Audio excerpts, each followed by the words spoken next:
Hello everyone and welcome to another News Coolum video and another plug side chat. So part of this is going to be a public service announcement, but I also wanted to talk about the bigger issue here.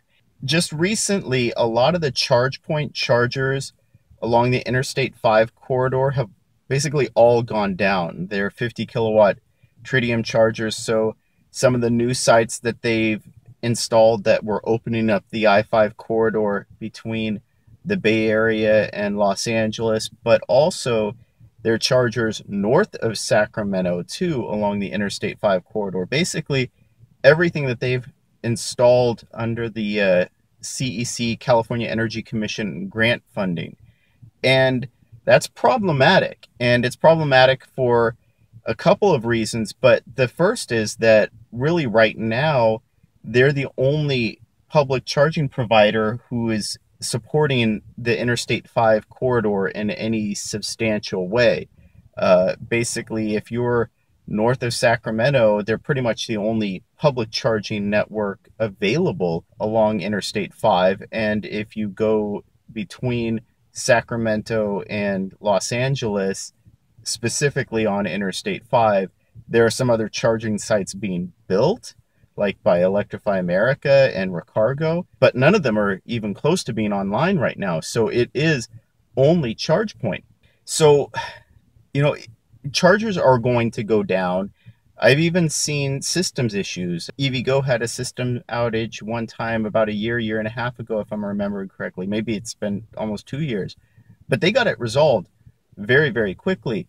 And I don't want to play the game of who's a better charging network, but in some ways it's unavoidable, right? Because certain charging providers have proven themselves to be a lot more communicative and letting EV owners know when the chargers are going to be down, when they're going to be repaired, when they're doing some sort of an update. A good example of this is EVgo site in Baker between Los Angeles and Las Vegas. They're going to be doing maintenance, and we know right now about 2 weeks ahead of time. And it sucks for me because I might have actually been planning to use the charger around that time. I think it's April 16th. But the point is, EVgo makes those announcements. You check on PlugShare and you see, oh, they're planning update. You know, we know what to expect essentially. But so far, ChargePoint, they haven't done anything, right? That I've seen. I haven't seen any sort of press release. I haven't seen any sort of publication or a notice.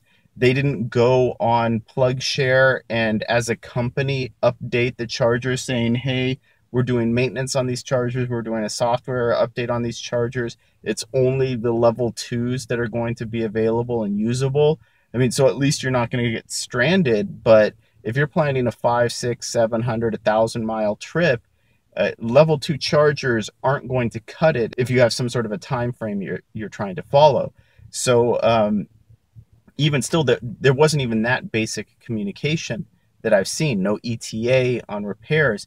So this sort of erratic behavior from these charging providers, it's what's undermining confidence in the public charging infrastructure, right? If you can't provide updates, if you can't give an ETA of when a charger is going to be live. And it's why right now I do try to prioritize routes that have diverse infrastructure as much as possible.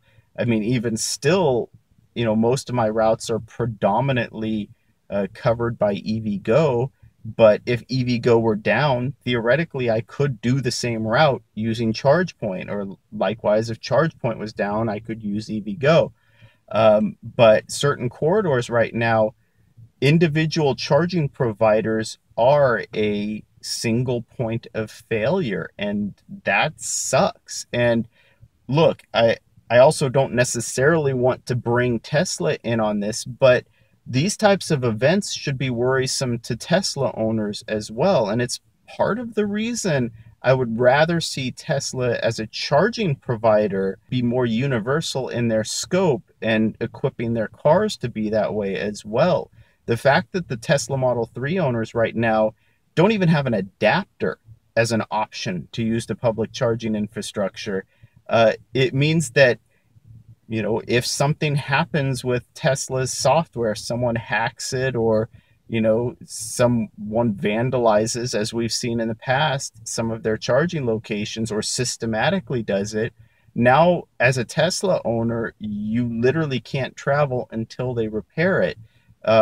Because you can't use ChargePoint, you can't use EVgo, you can't use Electrify America, you can't use Recargo, right? So I think having that diverse system of public charging providers is going to be essential to build confidence in using the charging infrastructure for travel. But I would say there's another point here as well, that in the case of ChargePoint, you can't just do this and not tell people what to anticipate, let them know when things are going to be out, when they're scheduled to be down. I mean, I'd like to hope that even competing charging providers would communicate. So I mentioned EVgo, right? Their site in Baker is going to be down on April 16th. Well, there is another ChargePoint fast charger site in Baker, California. Wouldn't it be nice if they could have coordinated so that ChargePoint site will be up by April 16th? So if you're traveling in an EV from Los Angeles to Las Vegas or back and forth, even if the EVgo site is down, maybe even longer than anticipated, if you know that another site's going to be up, that would be great if you could coordinate that timing, even though they're technically competing. So I think there's a lot of work to be done just in terms of acting like a legitimate, customer focused company. Don't just randomly do these shutdowns and not tell anyone. And then again, the fact right now we're still dealing with this on a lot of highly traveled corridors. They are single points of failure. So with ChargePoint down right now, travel between Oregon and Los Angeles along Interstate 5 is extremely limited. There are some alternative routes, but north of Sacramento, there really aren't. And even if you wanted to take 101, again, that's only covered by ChargePoint. And they're down up there too, it appears. So yeah, it's sort of troublesome. Again, it's sort of worrisome, both in the fact that it is a single point of failure still at this point, and then combined with the fact that there's very little communication and very little transparency coming from these companies. So I'd love to know what you think. Are you planning a trip along Interstate 5 right now? Have you received any sort of communication or information from ChargePoint? Have you seen this as a regular behavior? If you enjoyed this video, please like and subscribe. It really helps out the channel, and thank you for watching.